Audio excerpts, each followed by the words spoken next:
Murder, Death Koreatown is a shot-on-phone camera video documentary film that delivers an oblique interest campaign to potential viewers and conspiracy theorists that the Blair Witch Project did before it.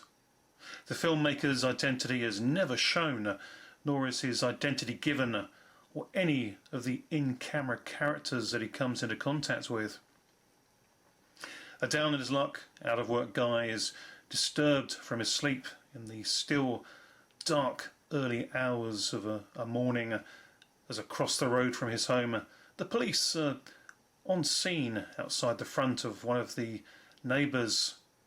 He immediately decides to grab his phone and use the camera to film events as they play out. As daylight breaks, he is witness to a full-on crime scene. A police coroner stands in the doorway of the apartment block across the road from him. Blood is on the pavement, and the video voyeur soon learns that one of the residents has been murdered by his wife after a disagreement.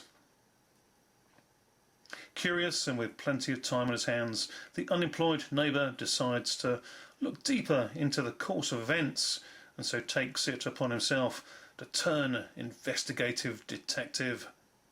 Using his phone camera to record events in real time, he wanders up to and around the scene of the crime and talks to other neighbours and locals to uncover their thoughts and views and possible eyewitnesses' testimonies to what actually played out. As he feels the police are just brushing the incident off as a domestic gone too far, but without any precognitive intentions prior to the killing of the man by his wife.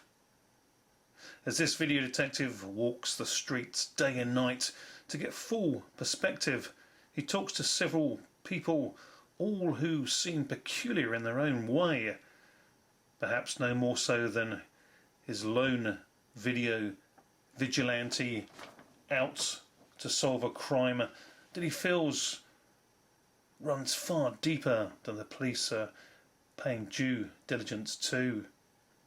When he learns from a close neighbour that a third person was seen running away from the scene, things turn a whole shade darker on the possibility he may be right. An interesting premise, benefiting greatly from the grainy look and style of the film, shot on camera composite imagery, which complements the downtown, rougher region of Los Angeles well. The lone reporter's own situation of isolation from the general populace since being made unemployed and struggling to make ends meet credibly creates the abstract course of the visual composition we get to see, and the often jittery camera work is an agitated as the mindset of this narrating observer.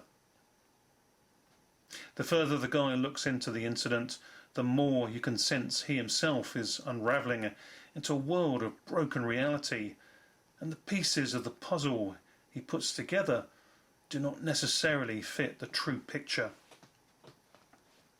The guy's relationship with his live-in girlfriend becomes strained, and their discussions about what is playing out become confused conjecture in the man's mind as he clearly chooses, often concerningly, subconsciously, to dismiss answers to his posed questions put before that he does not agree with, and so continues to follow a path of decision-making that he has already made his mind up about.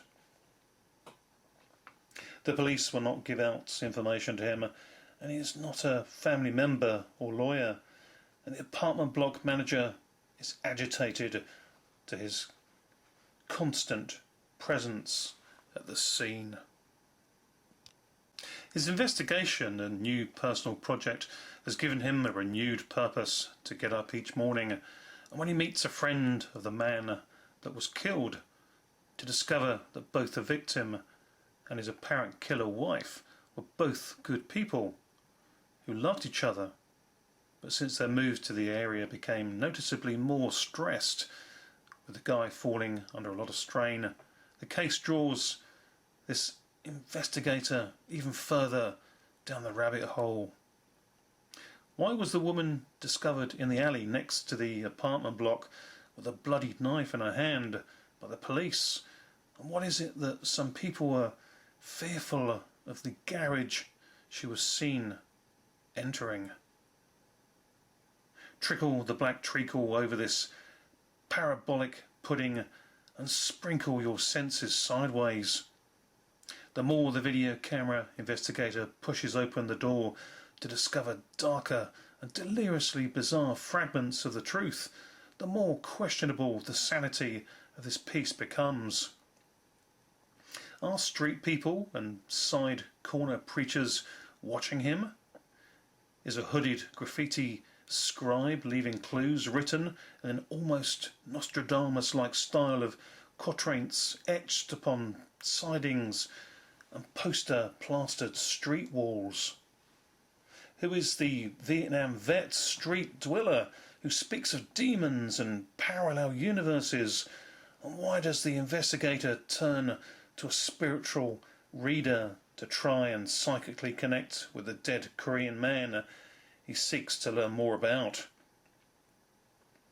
Bang your brain like a marshmallow, lagged xylophone, and Murder Death Koreatown plays like a interactive murder mystery first-person detective video game coated in candy floss crack. The protagonist's investigator's ever-growing sarcastic voice does great the longer the film goes on. As a viewer, you empathise with the oddball characters he actually interacts with far more so than with his mood-draining persona. The Blair Witch was a project. This is more of an undertaking, but nonetheless a 5 out of 10 curio found footage, first-person perspective conspiracy theorists, completists may well just get far more of a rewarding interaction from this.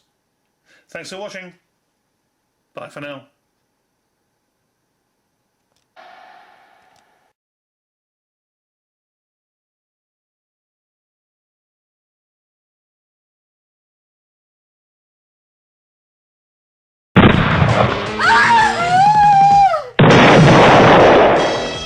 Buckaroobanzai is pure nutty fun.